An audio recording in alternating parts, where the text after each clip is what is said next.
Let's explore the other fall-off types. Set the fall-off direction to the camera z-axis and change the fall-off type to perpendicular parallel.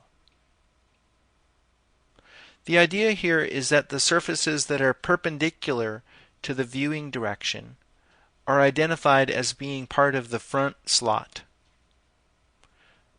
We're seeing these surfaces, which are more or less perpendicular to the camera's z direction coming out of the viewport, are on the front. Surfaces that have a more parallel aspect to the viewing direction are identified as white. I'll rotate the fall-off direction so that you can perceive this a little more. I'll set it to the camera x-axis, which remember is this way. So now the front area is here, and then this surface is more parallel to the fall-off direction, so it's on the side. But notice that there are more surfaces back here that are perpendicular again to the fall-off direction. So these are also identified as front. This forms a kind of sandwich of alternating slots here with perpendicular parallel.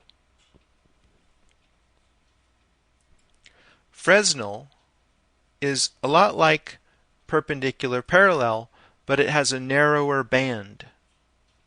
Notice that the parallel area is much smaller here. Fresnel is used often with reflection and refraction to simulate the falling off of these qualities right at the edge of the object.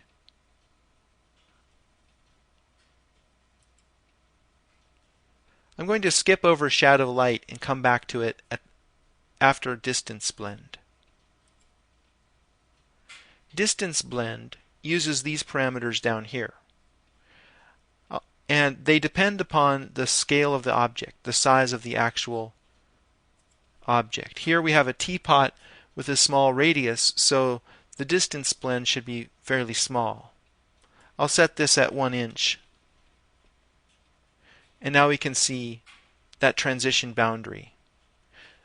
The fall-off direction is still in the camera x-axis, so the transition occurs just once right in the middle. Notice that this happens throughout the whole object. It's not varying for the different parts of the teapot. You can change that location by altering the distance.